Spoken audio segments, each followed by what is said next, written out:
Chapter 18 अंदाज अपना अपना. Hello students, how are you? We are fine. Very good students.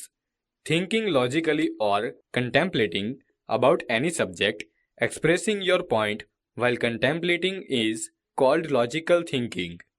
Students, logical thinking is the mental process of a person whose thinking is based on scientific approach. बाजार के circle के रास्ते पर एक bike का अकस्मात हुआ। तब सारे लोग अकस्मात की जगह इकट्ठे हुए और अकस्मात देखकर अपने अपने अंदाज के मुताबिक सोचकर कहने लगे कि बाइक चलाने वाले को ध्यान रखना चाहिए था।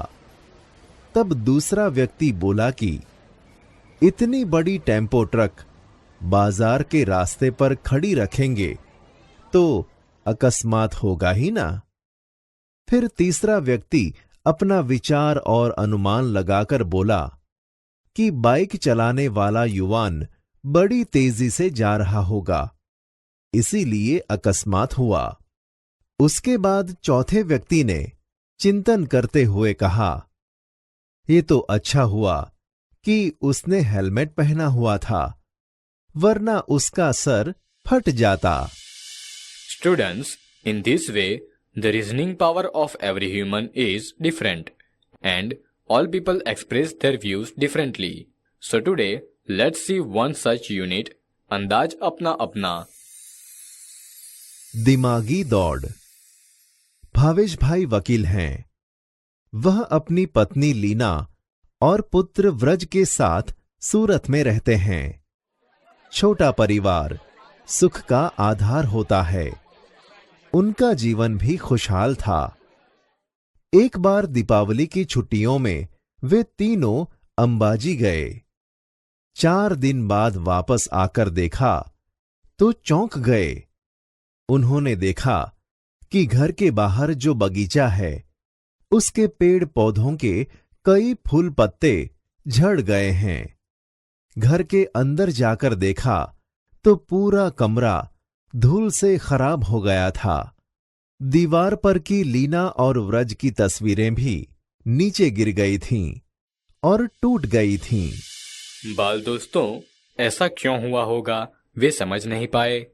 आप बड़े अक्लमंद हैं, आप ही उन्हें बताइए। चलो भूमि, तुम बताओ, भावेश भाई के घर पर क्या हुआ होगा। टीचर, इनके घर के बाहर जोर की आंधी आई होगी। चलो ध्रुविन, अब तुम बताओ, वेंटिलेशन से हवा के साथ धूल भी भावेश भाई के घर में आई होगी। बहुत अच्छे। चलो अब जैनाली, तुम बताओ। टीचर, भावेश भाई के घर के पास भूकंप का हल्का झटका आया होगा। चलो उज्जवल, तुम बताओ, भावेश भाई के घर की हालत देखकर तुम्हें क्या लगता है। टीचर, भावेश भाई के घर की खिड़की खुली रह गई होगी। बहुत अच्छे। चलो अब मोंटू, तुम बताओ। भावेश भाई के घर पे यहाँ चोर आया होगा और जल्दबाजी में कुछ चुरा कर चला गया होगा। अच्छा चलो रोशनी, तुम बताओ। टीचर, चूहों ने अंदर घुसकर शरारत की होगी। बहुत अच्छे बाल दोस्तों, देखा आप सबने अपने अपने तर्क विचार कैसे बताए। इससे पता चलता है कि सबके अपने अपने तर्क शक्ति और मनन के विचार अलग अलग हैं। Let's see another incident. Paresh भाई किसान हैं। उनकी पत्नी हिरल बहन नर्स हैं। एक दिन सुबह सुबह हिरल बहन ने पानी के नल के नीचे जल्दबाजी में एक मटका रखा। बाद में नल चालू किया और रसोई घर में चाय बनाने चली गईं। चाय बनाने के बाद जब वापस आकर देखा तो मटका खाली था, उसमें पानी नहीं था। हिरल बहन अपने आप पर हंसने लगी। मेरे समझदार दोस्त, अब आप ही बताइए कि ऐसा क्यों हुआ होगा। चलो एक एक छात्र खड़े होकर अपने विचार बताइए। टीचर, हिरल बहन के मटके में पानी नहीं आया क्योंकि नल में पानी बंद हो गया होगा। टीचर, हिरल बहन के मटके में दरार होगी। हिरल बहन के मटके के पैदे में छेद होगा। टीचर, हिरल बहन ने मटका ठीक तरीके से नल के नीचे नहीं रखा होगा। हीरा बहन ने मटके पर गलती से ढक्कन रख दिया होगा। Very good, students. How different are your views on reasoning? Did you enjoy answering? Yes, teacher. Let's see another incident. Sejal 2 गमले लाई। उनमें तुलसी के पौधे थे। दोनों पौधे लंबाई, चौड़ाई और ऊंचाई में एक समान ही थे। 1 महीने के बाद दूसरे गमले का पौधा बड़ा हो गया, जबकि पहले गमले का पौधा अब भी इतना ही था जितना 1 महीना पहले। मेरे प्यारे बाल दोस्तों, ऐसा कैसे हुआ होगा? आप ही बताइए। सेजल के पहले गमला का पौधा नहीं बढ़ा क्योंकि उसमें पानी की कमी रही होगी। सेजल के वह गमले का पौधा प्लास्टिक का या नकली होगा? टीचर, उस पौधे को जरूरी हवा और प्रकाश नहीं मिले होंगे। सेजल के पौधे को किसी ने काट दिया होगा। सेजल ने गमले में उचित खाद नहीं डाली होगी। वाह बाल दोस्तों, आप सबने सेजल के पहले गमले के पौधे के बारे में अपने मन के तर्क विचार अलग अलग तरीके से बताए। Very good students. Let's see another incident. तर्क की लगाम, कल्पना के घोड़े। आप साइकिल पर स्कूल जा रहे हैं। रास्ते में देखा तो एक आदमी हाथ हिलाकर आपको रुकने का इशारा कर रहा था। आप रुके। उसने कहा कि बगल वाले गांव में मेरा जाना जरूरी है। आपने उस आदमी को साइकिल पर बिठाया और पास वाले गांव तक पहुंचाया। वहां जाकर आपको पता चला कि वहां एक जादूगर का कार्यक्रम होने वाला है और वह आदमी उसका सहायक है। उस आदमी ने आपको जादू के खेल देखने का अनुरोध किया, पर पाठशाला पहुंचने में देरी हो जाएगी, यह सोचकर आपने मना कर दिया। उस आदमी ने सारी बात जादूगर को बताई। जादूगर ने खुश होकर आपको एक करामाती चश्मे दिए और कहा कि इसे पहनने से तुम सबको देख पाओगे और कुछ भी कर पाओगे। तुम्हें कोई देख नहीं पाएगा। इसका असर 1 हफ्ते तक रहेगा। आप चश्मा लेकर वापस अपने गांव की पाठशाला में आए। वहां से घर गए। दूसरे रोज नहा धोकर आईने के सामने आपने चश्मे पहने। आईने में देखा तो सचमुच आप गायब हो चुके थे। बाल दोस्तों, बताओ, अगर आपको ऐसे करामती चश्मे मिल गए हो तो आप कहाँ-कहाँ जाएंगे और क्या-क्या करेंगे? टीचर, अगर मुझे ऐसे करामती चश्मे मिल गए हो तो मैं उसे पहनकर हलवाई की दुकान में जाकर अपनी मनचाही मिठाई खाऊंगा। बहुत अच्छे। चलो उज्जवल, तुम बताओ। मैं मुफ्त में फिल्म या नाटक देख आऊंगा। अच्छा भूमि, तुम बताओ, करामती चश्मे तुम्हें मिले तो तुम क्या करोगी?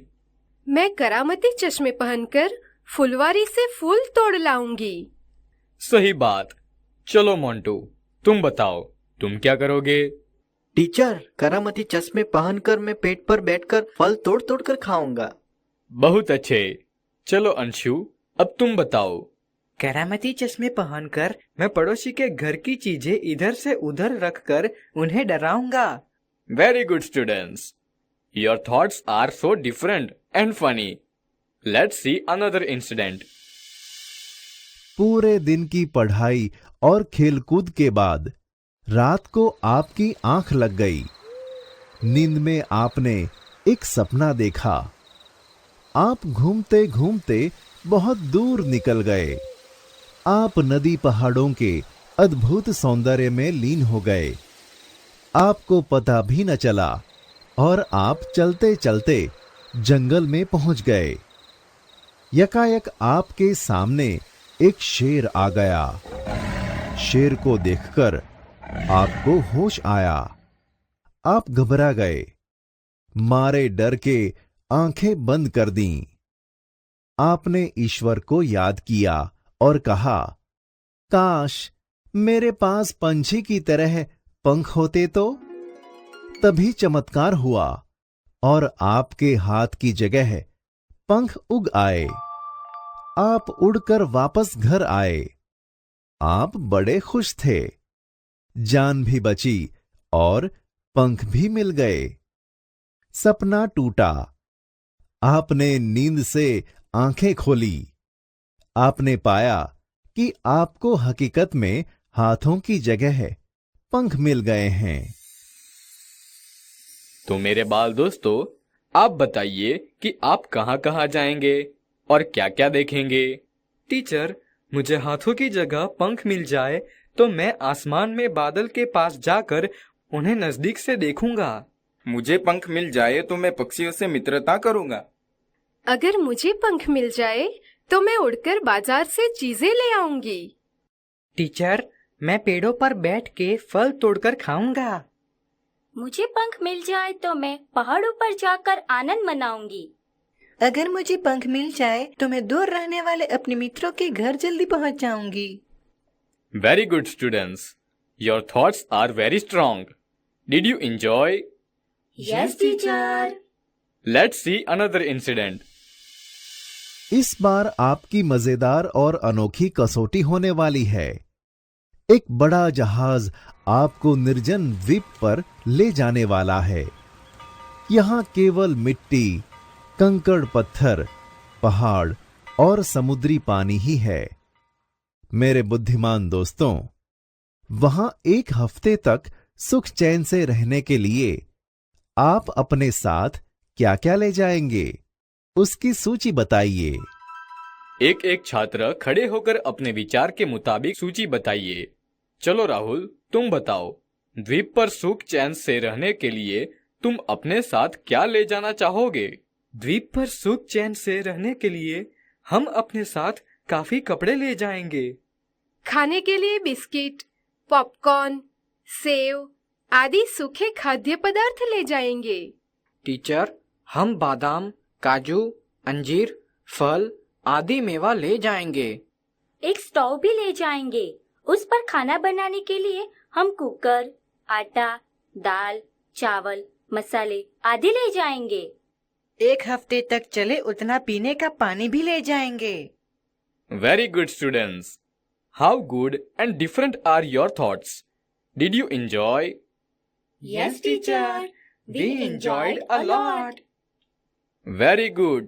So students, if you become the Sarpanch of the village, then what would you like to do for the village? To discuss it with your friends and to know everyone's views. Thank you.